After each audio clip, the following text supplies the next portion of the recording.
Friends, this is Amisha. आज मैं अपने बैंक एस्पिरेंट्स के साथ 3 मोस्ट इम्पॉर्टेंट इंग्लिश के रिसोर्सेज शेयर करूंगी जिन्हें यूज करके मैंने IBPS PO और SBI PO में आसानी से सिलेक्शन लिया इस साल। तो लेट्स सी। तो चलिए वीडियो में आगे बढ़ते हैं। ये है मेरे IBPS PO का रिजल्ट, जिसमें मैंने इंग्लिश के सेक्शन में 25.75 स्कोर किया है।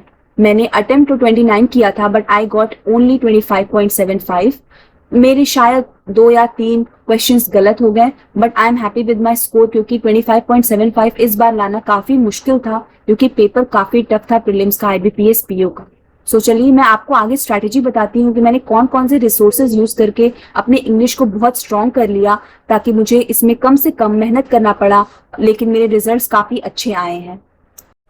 So let's start. तो जो फर्स्ट बुक सबसे इम्पॉर्टेंट है फॉर ऑल बैंकिंग एस्पिरेंट, और वो जो कॉम्पिटिटिव एग्जाम्स की तैयारी कर रहे हैं उनके लिए जो सबसे इम्पॉर्टेंट इंग्लिश इंप्रूव करने के लिए वो बुक जो मैं रिकमेंड करूँगी वो यही है, word power made easy. This is by Norman Lewis. ये काफ़ी इम्पॉर्टेंट बुक है, क्योंकि इसमें जो वोकेबलरीज हैं वो रूट वर्ड जो होते हैं उनसे समझाए गए हैं। सो इट एक्चुअली बहुत दिन तक वो आपके दिमाग में रह जाता है। So according to me this is one of the most important book. So I think ये बुक तो होना ही होना चाहिए, मस्ट बुक है मेरे। Now coming to second most important book according to me is this English by KD campus की ये बुक है, by Neetu Singh, KD publication. तो ये इंग्लिश फॉर जनरल कॉम्पिटिटर्स है। रिकमेंड किया जाता है कि इस बुक का अगर आप पूरे चैप्टर्स जो हैं, जो वर्ब हो गया, टेंस हो गया, पैसिव वॉइस हो गया, narration, question tag, subject verb agreement, conditional sentence, verb, noun, pronoun, adjective, conjunction, article, preposition, adverb, at least मेरे हिसाब से आपको टिल एडवर्ब जो है, अगर आपने 15 चैप्टर इस बुक का प्रॉपरली कर लिया तो आई बिलीव कि you are good to go with the grammar section of the bank. मैंने इस बार देखा कि मैंने लास्ट टाइम का पेपर भी देखा था, और इस टाइम तो मैंने दिया ही है SBI और IBPS दोनों PO के एग्जाम्स। तो मैंने ये चीज़ नोटिस किया है कि the paper has changed a lot. पहले की तरह बिल्कुल ईजी, या फिर आपको सिर्फ जो वन वर्ड भरना हो, या फिर आपको जो तुरंत क्विकली आपको कोई किसी चीज़ का आंसर आ जाए, वो आपको अब नहीं मिलेगा। Things have been changed a lot. तो आपको क्या करना पड़ेगा कि आपको अपने तरीका, स्ट्रैटेजी भी चेंज करना पड़ेगा। तो जब मैंने लास्ट ईयर वाला पेपर देखा था, आई मीन 2021-22 वाला, तो वो काफ़ी ईजी था as compare to this year paper. जो एवरेज भी नहीं है बेसिकली इंग्लिश में, वो भी पेपर को कर सकते थे, उनको भी 15 आउट ऑफ 30 तो आराम से मिल जाता था, ऐसा पेपर आता था। लेकिन अब पेपर पैटर्न काफ़ी चेंज हो चुका है, चाहे इंग्लिश हो, चाहे रीजनिंग हो, चाहे क्वांट हो। Every question section, every section has now become more difficult as compared to previous years question paper. मेरा इंग्लिश एक मोस्ट स्ट्रॉन्गेस्ट सेक्शन है किसी भी कॉम्पिटिटिव एग्जाम में, लेकिन इस पर्टिकुलर सेक्शन में मेरा सब्जेक्ट वर्ब अग्रीमेंट सही नहीं हो रहा था। ऑलवेज मैं देखती थी कि क्वेश्चंस मेरे इससे गलत होते ही होते थे, तो मुझे इसको ठीक करना था। तो मैंने ये पर्टिकुलर चैप्टर बहुत अच्छे से, मैंने 1 हफ्ता लिया, पर इस चैप्टर को बहुत अच्छे से मेमोराइज़ किया कि क्या क्या रूल्स होते हैं।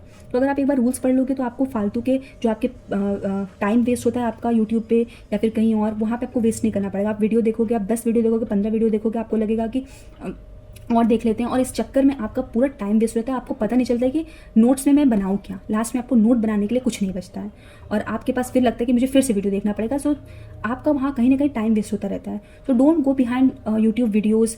Third resource which I have used is this English newspaper. Many people basically ignore this, but I give a lot of importance to newspapers, और मैंने इसको अपने रूटीन में बहुत पहले से शामिल किया है। So it has been since years कि मैं बहुत अच्छे से न्यूज़पेपर पढ़ रही हूँ। स्टार्टिंग में इनिशियली जब मैंने स्टार्ट किया था अपने ग्रेजुएशन में पढ़ना, तो मुझे भी सब कुछ ऊपर से निकल जाता था। I was not able to understand even a single paragraph में, एक सेंटेंस भी मैं समझ नहीं पाती थी। दो बैकग्राउंड ठीक ठाक था, I was from English medium school, तो मुझे आना चाहिए था ऑब्वियसली। लेकिन ज़रूरी नहीं है कि अगर आप अच्छे स्कूल से हैं, अगर आपका इंग्लिश अच्छा है तो आपको न्यूज़पेपर भी आप अच्छे से पढ़ लेंगे। इट्स नॉट इंपॉर्टेंट, क्योंकि न्यूज़पेपर की जो इंग्लिश की जो लैंग्वेज होती है दैट इज़ डिफिकल्ट। तो मैंने इसको बहुत इंपॉर्टेंस दिया। उस टाइम तो मैंने लगा कि मुझे पढ़ना चाहिए, तो मैंने पढ़ना स्टार्ट कर दिया, मैंने अपने रूटीन में शामिल कर दिया। मुझे समझ नहीं भी आता था, then also I use to read daily newspaper. मेरे फिर ग्रेजुअली मुझे समझ में आने लगा कि ये एक्चुअली पैराग्राफ कन्वे क्या कर रहा है। तो ये बहुत इंपॉर्टेंट है न्यूज़पेपर। और जो सबसे इम्पॉर्टेंट पेज है इस न्यूज़पेपर का, वो है द एडिटोरियल सेक्शन। एडिटोरियल कहाँ गया, ये रहा editorial. Editorial is very important. Editorial जो कि पेज नंबर 6 पे है, पेज नंबर 6 पे एडिटोरियल बहुत इंपॉर्टेंट वो है। इससे क्या होता है कि 3 फ़ायदे होते हैं आपके न्यूज़पेपर पढ़ने से। पहला ये है कि आपका जनरल नॉलेज ऑब्वियसली इंप्रूव होता है, आपको देश में क्या चल रहा है, अराउंड वर्ल्ड क्या चल रहा है, that you get to know. दूसरा फ़ायदा ये है that your English improves a lot. आपकी जो स्पीकिंग स्किल्स हैं वो इंप्रूव होते हैं, जो कि आपको अभी तो लगेगा कि अरे चलो ठीक है, नहीं भी स्पीकिंग इंप्रूव हुआ तो क्या हुआ, but in the interview there are times, अगर आप हिंदी में भी इंटरव्यू दोगे तो कभी कभी आपको ऐसा लगेगा कि मुझे यहाँ पे इंग्लिश का यूज़ करना चाहिए था, तो I would have got an edge. तो थोड़ा सा आपका इंग्लिश भी इंप्रूव होगा न्यूज़पेपर पढ़ने से, बेसिकली एडिटोरियल पढ़ने से। और तीसरा चीज़ ये है कि ये आपके रीडिंग कॉम्प्रिहेंशन को बहुत अच्छा और बहुत स्ट्रांग बना देता है। तो रीडिंग कॉम्प्रिहेंशन अगर आपको अच्छा करना है तो आपको एडिटोरियल मस्ट है। कई बार ऐसा हुआ है पेपर में, मैंने भी इस चीज़ को नोटिस किया है कि that direct questions come from the editorial of the Hindu. तो पहले मैं भी बिलीव नहीं करती थी कि अरे जब डायरेक्ट क्वेश्चंस एडिटोरियल में आ ही रहा है तो कोई भी कर सकता है, लेकिन वही तो बात है कि कोई कभी न्यूज़पेपर पढ़ना ही नहीं चाहता क्योंकि उनको समझ ही नहीं आता है। तो अगर आपको भी ऐसा लगता है कि मुझे भी नहीं समझ में आता तो मैं इस न्यूज़पेपर को क्यों पढूं, तो आप एक बहुत बड़ी गलती कर रहे हैं। आपने देखा होगा कि जो न्यूज़पेपर पढ़ता है उनका हमेशा जो न्यूज़पेपर नहीं पढ़ते हैं उनसे एज होता है हर चीज़ में। कोई एग्ज़ाम क्रैक करना, उसमें भी स्पीकिंग में भी वो थोड़े से स्मार्ट ज़्यादा हो जाते हैं क्योंकि वो आपसे एक कदम ज़्यादा चल रहे हैं। न्यूज़पेपर आप अपने डेली रूटीन में ज़रूर इंक्लूड करिए। मैं ये नहीं कह रही हूँ कि आप द हिंदू को ही फॉलो करिए, द हिंदू थोड़ा सा कॉस्टली हो जाता है, लेकिन आप कोई भी न्यूज़पेपर फॉलो कर सकते हैं। मैंने द इंडियन एक्सप्रेस भी पढ़ा है, मैंने द मिंट भी पढ़ा है, मैंने इकोनॉमिक टाइम्स भी पढ़ा है, बट मुझे सबसे कंफर्टेबल जो लगता है वो द हिंदू है, तो मैंने इसको अब परमानेंट कर लिया है। मैं द हिंदू को कई सालों से फॉलो कर रही हूँ। It has been more than 6 to 5 years की मैं इसको लगातार पढ़ रही हूँ। तो आप भी कोई एक न्यूज़पेपर जो आपको कंफर्ट फील कराए आप वो स्टार्ट करें। आपको हो सकता है पहले द हिंदू ना समझ में आए तो आप कुछ थोड़े इजी लैंग्वेज वाले न्यूज़पेपर से स्टार्ट करें, जैसे कि द टाइम्स ऑफ इंडिया हो गया। उसके बाद आप द हिंदू पे आइए, इंडियन एक्सप्रेस पे आइए। और अगर आपको लग रहा है कि आपको सॉफ्ट हार्ड कॉपी आपको थोड़ा डिफिकल्ट होगा मेंटेन या परचेज करने में, तो आप हमेशा ऑनलाइन आपको टेलीग्राम चैनल्स पे या फिर किसी भी वेबसाइट पे आपको फ्री PDF मिल जाते हैं। आप PDF से ही पढ़िए, लेकिन पढ़िए ज़रूर। न्यूज़पेपर बहुत इंपॉर्टेंट है according to me. So guys these 3 were the most important resources जिसको मैंने अपनी बैंकिंग जर्नी में इस्तेमाल किया, and I got to crack 2 exams which was SBI PO और IBPS PO 2022, दोनों में मैंने क्रैक किया।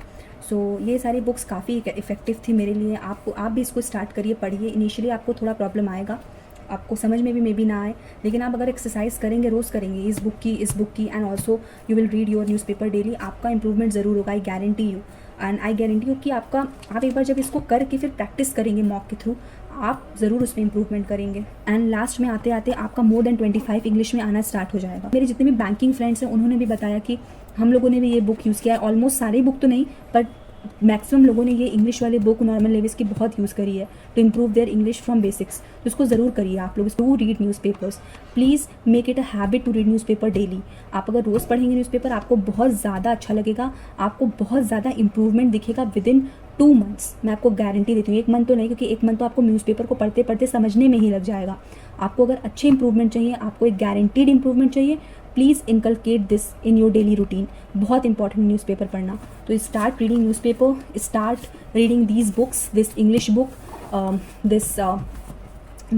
बुक। मैंने भी बहुत प्रॉब्लम्स स्ट्रगल किए हैं before I was starting my preparation. मुझे भी कोई रिसोर्सेज नहीं मिल रहा था, तो मैंने भी अपने से ही रिसर्च करके अपने रिसोर्सेज बनाए हैं, जो मुझे लगता है कि मेरे जैसे जो एस्पिरेंट्स होते हैं जिनको कोई भी रिसोर्सेज नहीं अवेलेबल होता है, जिनको कोर्स नहीं लेना है, जिनको सेल्फ स्टडी करनी है, they will get very much benefits from all this book. I guarantee. मैं सिर्फ बोलने के लिए नहीं बोल रही हूँ, it will definitely help you. And friends, do tell me कि मैं और कैसे वीडियोस बनाऊँ, मैं आपको और कैसे हेल्प कर सकती हूँ, जिससे आपको ये पता चल सके कि मैंने कैसे SBI PO IBPS को क्रैक किया।